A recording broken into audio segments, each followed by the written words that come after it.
अच्छा जी, अब हम बात करने लगे हैं कि नमाज जब हम पढ़ते हैं तो किस तरफ मुंह करके पढ़ते हैं? किबला की तरफ। ठीक है।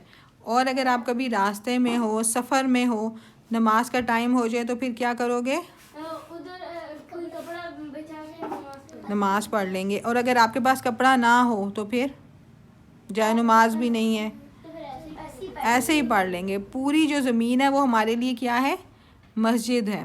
ठीक है, हम कहीं भी पढ़ लेंगे। जी मैंने एक वीडियो में देखा था, एक बच्चा था, वो एक जगह से जा रहा था, वो नमाज के लिए अजान आई, उसके पास पानी नहीं था तो उसने मिट्टी से ही वुजू करके नमाज पढ़ ली पत्थर के। इस पे भी हम बात करेंगे। ये तयम्मुम, ये अगले जिस पारे में आएगा ना तयम्मुम का जिक्र, हम इस पे बात करेंगे तयम्मुम कैसे करते हैं। ठीक है, अभी हम बात करें कि किबला की रुख नमाज पढ़ना है अगर आप सफ़र में हो। ठीक है, अगर तो आप रोक सकते हो, गाड़ी रोक के उतर के किबला मालूम करके तो आप नमाज पढ़ लो। लेकिन अगर आपको नहीं पता किस तरफ है डायरेक्शन, तो नफल नमाज पढ़नी है ना या सुन्नत पढ़नी है, तो फिर किसी भी तरफ मुँह करके आप नमाज पढ़ सकते हो। अगर आप जहाज़ में हो या आप बस में हो, ऐसी गाड़ी है जो रुक नहीं सकती, ठीक है, रास्ते में हम हैं, बैठे बैठे पढ़ लो। और नफल और सुन्नत नमाज आप ऐसे पढ़ोगे कि आपको पता ना बस मुड़ी है, ठीक है, अब खाना काबा का रुख है, ठीक है, तो आपने वहाँ नमाज स्टार्ट कर दी। ठीक समझ आ रही है? नफल नमाज आपने नमाज स्टार्ट कर दी, बेशक उसके बाद बस मुड़ जाए तो आपकी नमाज हो जाएगी। स्टार्ट आपने उस वक़्त लेना है जब आपकी डायरेक्शन खाना काबा की तरफ हो। ठीक है, उसके बाद जो फ़र्ज़ नमाज है वो आपने पूरी कोशिश करनी है कि आपको किबले का पता हो किस तरफ है। उसके लिए मैंने पहले भी बताया था, उस दिन आप लोग नहीं थे शायद, कि मिसाल के तौर पर अगर आप जा रहे हो कहीं, ठीक है, तो अब आपके पास ज़ोहर की नमाज़ पढ़ने का टाइम नहीं है, या आपको पता है कि ज़ोहर रास्ते में आएगी और आपको खाना काबा का भी नहीं पता, किबला का नहीं पता चलेगा, तो आप नियत कर लो कि मैं असर के साथ पढ़ लूँगा।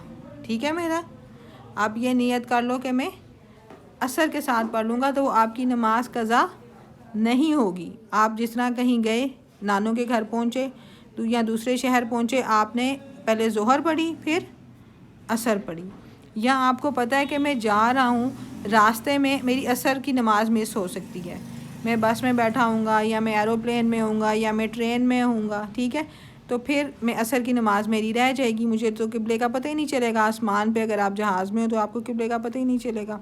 तो आपने क्या करना है कि जिस वक़्त ज़ोहर की नमाज़ पढ़ी है ना, उसी वक़्त आपने असर की नमाज़ साथ पढ़ लेनी है। दो नमाज़ें आप मिला सकते हो, ठीक है, और फिर आपकी असर की नमाज का आपको गुनाह भी नहीं मिलेगा। आपने जहाज़ में बैठ के असर की नमाज़ नहीं पढ़ी क्योंकि आपने पहले पढ़ ली थी, आपने ट्रेन में नहीं पढ़ी क्योंकि आपने पहले पढ़ ली थी। ठीक है, शाबाश, अज़लान को भी समझ आ रही है।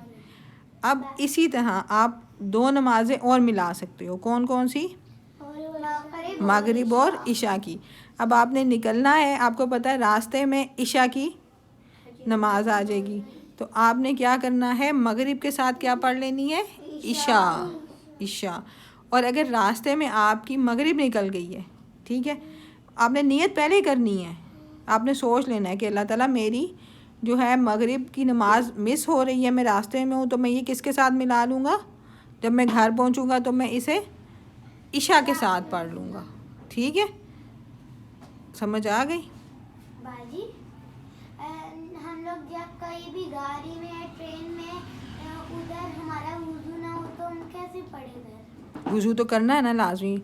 वुज़ू आप थोड़ा से पानी से भी कर सकते हो, ज़रूरी नहीं आपके पास बहुत ज़्यादा पानी हो। आपके पास एक गिलास पानी भी है ना, आपने वो लिया, अपने हाथ गीले किए, 3 दफ़ा ये 3 दफ़ा ये, मुंह में नाक में कुल्ली की। किसी शॉपर में भी आप डाल सकते हो पानी, अगर कोई भी जगह नहीं है फेंकने की, कोई शॉपर रख लो, उसमें कर लो। फिर पानी, ये नहीं पानी लेके पूरा छींटा मारना है मुंह पे, ज़्यादा सारा हाथ भरना है।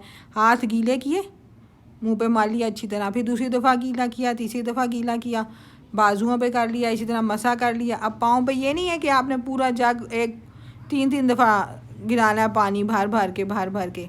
आपने क्या किया, हाथ गीले किया, हाथ पे थोड़ा सा पानी लिया, ट्रेन में बैठ के भी आप कर सकते हो, थोड़ा सा पानी गिरेगा ना, कहीं गाड़ी में भी है नीचे कोई फालतू कपड़ा है तो वो बिछा लो और उसके ऊपर कर लो ताकि वो पानी उसमें चला जाए, आपकी गाड़ी गंदी ना हो। ठीक है, कोई बस ऐसा तो थोड़ा सा पानी गिर भी जाएगा तो खैर है ना, तो आप आराम से वज़ू कर सकते हो। मैंने एक दफ़ा देखा था, मैं एक लेक्चर अटेंड कर रही थी, उधर मेरे साथ एक सीट छोड़ के एक लड़की बैठी हुई थी, उसने उधर बैठे बैठे वज़ू किया।